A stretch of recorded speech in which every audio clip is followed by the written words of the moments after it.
السلام علیکم ناظرین، پچھلی قسط کے اختتام پر عثمان اپنے کچھ سپاہیوں کے ساتھ جنگل میں شکار کی غرض سے آئے ہوئے تھے۔ اس قسط کے آغاز میں عثمان کو بالا کا ایک خیال آتا ہے جب بالا نے عثمان سے کہا تھا اولاد تو اللہ کی طرف سے ہے۔ اس بات کے جواب میں عثمان نے کہا تھا ہم جب ایک دوسرے سے ایسی محبت کرتے ہیں تو کیا خنجر کا زخم ہماری جدائی کے لیے کافی ہو سکتا ہے؟ بالا نے عثمان سے کہا تھا عثمان میں تمہارے لائق نہیں ہوں۔ عثمان کہتا ہے بالا تمہارے بغیر میرا مستقبل بکھر کر رہ جائے گا، تمہارا نہ ہونا میرے اور میرے مستقبل کے درمیان ایک کھائی جیسا ہے۔ تم میری طاقت ہو بالا، تم میری ہمت ہو، تم میری اندھی محبت ہو، چاہے اللہ ہمیں اولاد نہ بھی دے تو بھی میں راضی ہوں۔ عثمان کو جب یہ خیال آتا ہے تو عثمان ایک درخت کے ساتھ ٹیک لگا کر کھڑا ہو جاتا ہے۔ اس کے بعد عثمان کو ارطغرل غازی کے بارے میں اپنا خواب یاد آتا ہے۔ ارطغرل نے عثمان سے آ کر کہا تھا تم نے میری وصیت ابھی تک پوری نہیں کی۔ اس کے بعد عثمان کو بالا کے ساتھ گزارے گئے لمحات یاد آتے ہیں تو عثمان مسکرانے لگتے ہیں۔ یہ دیکھ کر کمرال ابدال عثمان کے پاس آ کر کہتے ہیں چلیں جناب ہم اپنے لیے کوئی شکار تلاش کرتے ہیں۔ کمرال ابدال اپنے دونوں ہاتھ پھیلاتے ہوئے کہتے ہیں یہ چراگاہیں میرا گھر ہیں، میں ان کے بغیر بہت اداس ہوں۔ یہ کہہ کر کمرال ابدال آگے کی طرف چلے جاتے ہیں۔ عثمان اپنے سپاہیوں سے کہتے ہیں کمرال ابدال کے پیچھے جاؤ اور انہیں اکیلا مت چھوڑنا۔ اس کے بعد عثمان کے سپاہی بھی وہاں سے چلے جاتے ہیں۔ سب کے جانے کے بعد عثمان درخت کے نیچے بیٹھ جاتا ہے۔ درخت کے نیچے عثمان سو جاتے ہیں۔ اسی دوران عثمان کو خواب میں ایک عورت دکھائی دیتی ہے۔ عثمان اپنا تیر کمان اٹھا کر اس عورت کے پاس جاتے ہیں اور کہتے ہیں ملن خاتون آپ یہاں کیا کر رہی ہیں؟ جیسے ہی وہ عورت پلٹتی ہے تو وہ ملن کی بجائے بالا تھی۔ عثمان بالا کو دیکھ کر حیران رہ جاتا ہے۔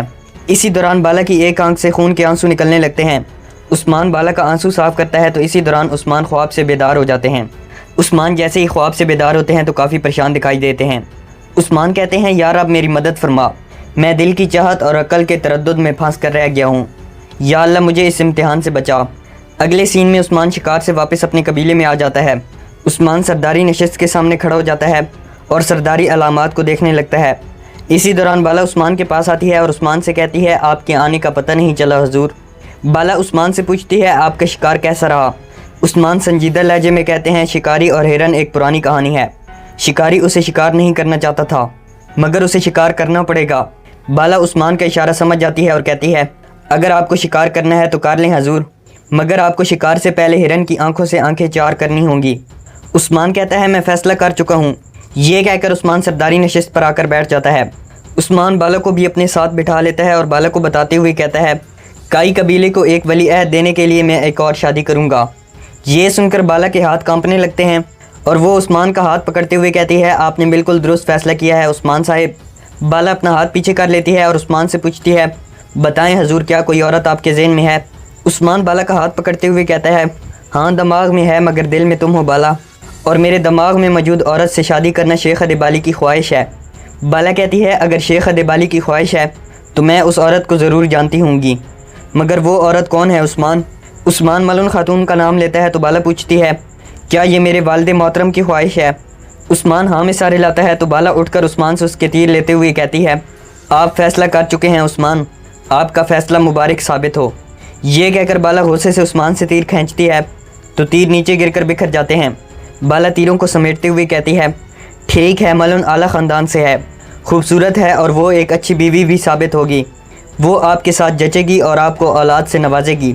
یہ کہہ کر بالا تیروں کو ان کی جگہ پر رکھتی ہے تو عثمان بالا کے پاس آ کر کہتا ہے اب یہ ولی عہد کا مسئلہ ختم ہوا، یہ فیصلہ دونوں قبائل کے اختلافات کو ختم کرنے کے لیے مجبوراً کیے جانے والا فیصلہ ہے۔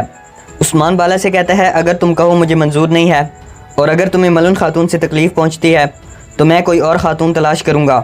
یہ سن کر بالا عثمان سے کہتی ہے یہ شیخ ادیبالی کی خواہش ہے، وہ میرے والد ہیں، انہوں نے میرے بارے میں اچھا فیصلہ ہی کیا ہوگا۔ بالا کہتی ہے اگر انہوں نے آپ کو ملن خاتون سے شادی کرنے کو کہا ہے تو میں مزید کیا کہہ سکتی ہوں بھلا؟ بالا کہتی ہے آپ ملن خاتون سے شادی کر سکتے ہیں عثمان، ملن آپ کے لیے مناسب خاتون ہیں، اب ارطغرل غازی کی وصیت اور شیخ ادیبالی کی خواہش کو پورا کریں۔ یہ کہتے ہوئے بالا کی آنکھوں سے آنسو آ جاتے ہیں۔ بالا کہتی ہے اب کائی قبیلے کو وارث مل جائے گا۔ بالا عثمان کے ہاتھ کا بوسہ لینے کے بعد کہتی ہے مجھے اجازت دے میں کچھ دیر تنہا رہنا چاہتی ہوں۔ یہ کہہ کر بالا وہاں سے اپنے خیمے میں چلی جاتی ہے۔ دوسری طرف عمر بے کے قبیلے میں بہادر عمر بے کو خط دیتا ہے تو عمر بے کہتے ہیں میں نکولا سے ملنے جا رہا ہوں، ہم تو گائے پر حملے کی بات کریں گے، اس کو معلوم ہونا چاہیے کہ ہمارا معاہدہ ابھی تک قائم ہے۔ بہادر کہتا ہے مجھے ساتھ آنے دیں، کیا معلوم نکولا کوئی حرکت کر دے۔ عمر بے بہادر کو روکتے ہوئے کہتے ہیں نہیں نہیں تمہارا قبیلے میں رہنا زیادہ بہتر ہے، ملہون خاتون پر نظر رکھنا، اسے معلوم نہ پڑے کہ میں نکولا سے ملنے گیا ہوں۔ یہ کہہ کر عمر بے وہاں سے چلے جاتے ہیں۔ دوسری طرف عثمان اپنے کچھ سپاہیوں کے ساتھ سوغوت میں پہنچتا ہے۔ اسی دوران گکتوگ عثمان کے پاس آتا ہے تو عثمان گکتوگ سے پوچھتا ہے تو گائے کے بارے میں کیا خبر ہے؟ گکتوگ کہتا ہے ہمارے وعدے کا سننے کے بعد وہ پاگل کتا تھوڑا ٹھنڈا ہو گیا۔ عثمان کہتے ہیں اس کتے کو بھونکنے دو، وہ خود ٹھنڈا ہو جائے گا۔ اس کے بعد عثمان اکچر درویش کے پاس آ کر ان سے کہتے ہیں آپ ایک مزدور کی طرح کام کر رہے ہیں درویش۔ اکچر درویش کہتے ہیں رکنا ہمیں جچتا نہیں ہے عثمان صاحب، اور آپ بھی تو کبھی نہیں رکے۔ عثمان پوچھتے ہیں کیا شیخ ادیبالی اندر ہیں؟ اکچر درویش ہاں میں سارے لاتے ہیں تو عثمان دکان کی طرف آ جاتے ہیں۔ دکان کے دروازے پر ہی عثمان کی ملاقات شیخ ادیبالی سے ہو جاتی ہے۔ شیخ ادیبالی عثمان کو دیکھ کر کہہ اٹھتے ہیں لگتا ہے آپ نے اپنا ذہن بنا لیا ہے عثمان صاحب۔ عثمان کہتے ہیں اگر عمر صاحب راضی ہیں تو میں ملون خاتون کا ہاتھ مانگنے کے لیے تیار ہوں۔ شیخ ادیبالی کہتے ہیں آپ نے اپنا کام کر لیا ہے عثمان صاحب، اب میری عمر صاحب سے بات کرنے کی باری ہے۔ شروع میں بالا کا دل جلے گا لیکن وہ صبر کرنا سیکھ لے گی۔ تمہارا اور بالا کا اصل امتحان اب شروع ہوا ہے۔ تم دونوں ایک دوسرے کا خیال رکھنا اور ایک دوسرے کو تکلیف مت دینا، اور گھریلو مسائل کی وجہ سے جنگی میدان سے پیچھے مت ہٹنا۔ عثمان کہتے ہیں میرے لیے دعا کریں شیخ محترم۔ شیخ ادیبالی کہتے ہیں اللہ تمہارے راستے آسان فرمائے۔ یہ سن کر عثمان اپنے سینے پر ہاتھ رکھتا ہے اور پھر وہاں سے چلا جاتا ہے۔ عثمان کے چلے جانے کے بعد شیخ ادیبالی اکچر درویش کو اپنے پاس بلاتے ہیں اور ان سے کہتے ہیں عمر صاحب کو خبر کرو، میں ان سے ملاقات کرنا چاہتا ہوں۔ یہ سن کر اکچر درویش شیخ ادیبالی کو سلام کرنے کے بعد وہاں سے چلا جاتا ہے۔ ادھر ایناگول قلعے میں عمر بے نکولا کے پاس بیٹھا تھا۔ نکولا عمر بے سے کہتا ہے پہلے تمہاری بیٹی نے غداری کی اور اب تم نے۔ عمر بے عثمان کا نام لیتے ہیں تو نکولا عمر بے کو ٹوکتے ہوئے کہتا ہے تم وہ سردار ہو جس نے گیہاتو کو للکار دیا تھا، تمہارے بیٹے اس راہ میں قربان ہو گئے مگر تم عثمان کی دھاڑ کے سامنے جھک گئے۔ یہ سن کر عمر بے غصے سے کہتے ہیں نکولا اپنی حد میں رہو۔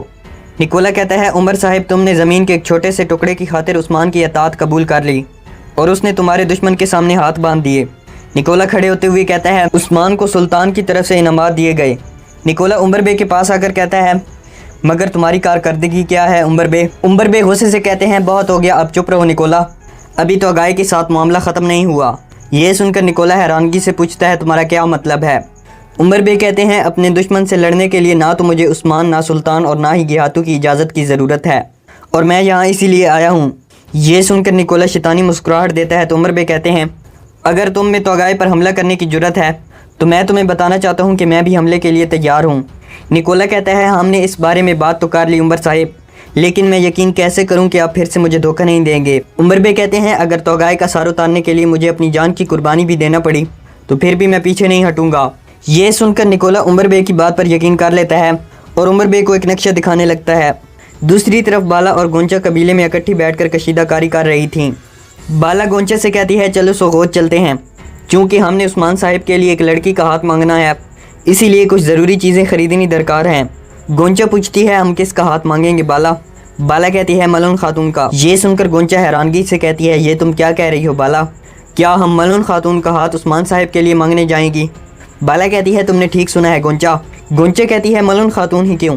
کیا عثمان صاحب نہیں جانتے کہ وہ تمہیں پسند نہیں ہے؟ بالا کہتی ہے اس میں ہمارے شیخ کی خواہش شامل ہے۔ یہ سن کر گونچا پریشان ہو جاتی ہے۔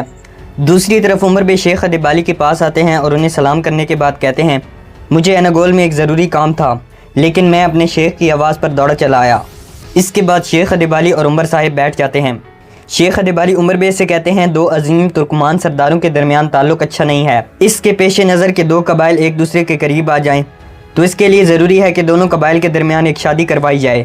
شیخ ادیبالی عمر بے سے کہتے ہیں میرے خیال میں آپ کی بیٹی اور عثمان کا نکاح دونوں قبائل کے تعلقات کو مضبوط کر سکتا ہے۔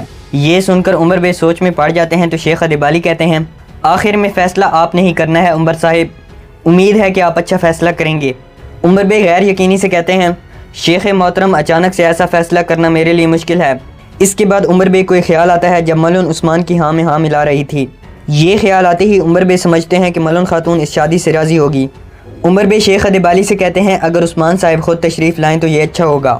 شیخ ادیبالی کہتے ہیں کوشش کروں گا کہ میں بھی عثمان صاحب کے ساتھ آؤں۔ اس کے بعد عمر بے اجازت لے کر وہاں سے چلے جاتے ہیں اور یہاں پر اس ایپیسوڈ کا اختتام ہو جاتا ہے۔